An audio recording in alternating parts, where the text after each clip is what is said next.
聽日假期，今日嚟到中環要嚟買外賣，因為探一個朋友。我哋過對面食呢間和風炊飯專門店，呢個 OK 啊，免治豬全部都係用日本米，同埋好多選擇。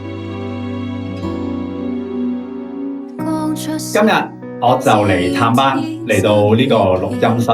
算唔算錄音室定教室啊？教室呢個音樂教室，咁啊微微嘅音樂教室，咁我就買咗啲外賣，咁啊大家見到好多，其實就仲有啲同事我哋一齊 share 嘅，咁你想食邊個先？哇，其實咧我見到咁多嘢啦，我樣樣都想食喎。OK， 試下呢個牛先。好。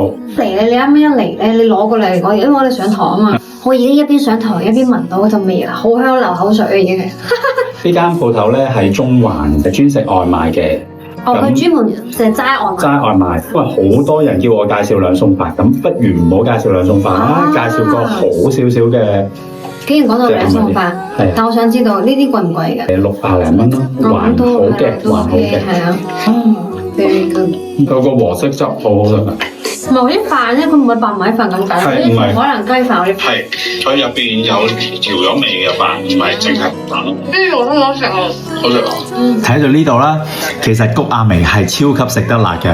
如果冬天我就約佢再食辣，大家想唔想睇？大家繼續留言支持，拜拜。